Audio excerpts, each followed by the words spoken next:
নমস্কার বন্ধুরা, দীপাস কিচেনে আপনাদের সবাইকে স্বাগত। আমি আজকে 200 গ্রাম মতো পনির নিয়ে নিয়েছি।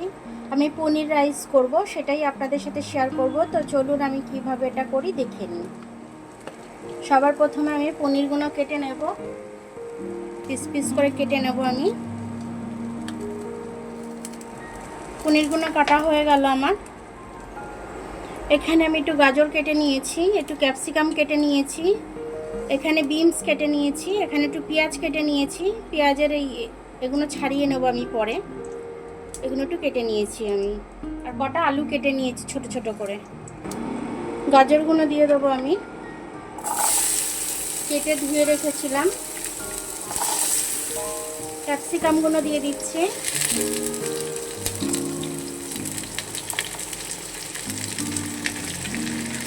বিনস আর পেঁয়াজটাও দিয়ে দিলাম আমি। এর মধ্যে একটু নুন দিয়ে দিচ্ছি আমি। আলুটা ডুমো ডুমো করে কেটে রেখেছিলাম, আলুটা ভেজে নিচ্ছি একসাথে। এগুলো সব আমি এবার নেড়ে দেবো। সবজিগুলো আমি ভেজে নিচ্ছি ভালো করে। ভাজতে ভাজতে পেঁয়াজের খোলাগুলো আমার ছাড়ানো হয়ে যাচ্ছে। একটু হলুদ গুঁড়ো দিয়ে দেবো আমি। এটা ভাজা হয়ে গেছে, আমি এবার এটাকে নামিয়ে নেব। এবার পনিরটা ভেজে নেব আমি। তেলটা গরম হয়ে গেছে, এবার আমি পনিরগুলো দিয়ে দেবো। স্বাদ মতো একটু নুন দিয়ে দেবো, একটু স্বাদ অনুযায়ী হলুদ দিয়ে দেবো। এবার আমি এটাকে নেড়ে ভালো করে ভেজে নেব। পনিরগুলো আমার ভাজা হয়ে গেছে, এবার আমি নামিয়ে নেবো। একটু বেশি ভাজলে পনিরগুলো শক্ত হয়ে যাবে। আবার এই সবজিটা আমি দিয়ে দিলাম, একটু নেড়ে নেব। নেড়ে একটু সোয়া সস দিয়ে দেবো একটু এর মধ্যে, টেস্টি হবে তাহলে খেতে। 1 চামচের মতো সোয়া সস দিয়ে দিলাম। চিলি সস দিয়ে দিচ্ছি, একটু টমেটো কেচাপ দিয়ে দিচ্ছি। সব কিছু দিয়ে এবার নেড়ে মিশিয়ে নেবো আমি।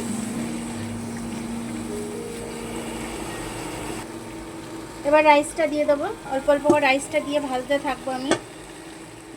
বাসমতি রাইস, আমি এটাকে করে রেখেছিলাম, সেদ্ধ করেই রেখেছিলাম।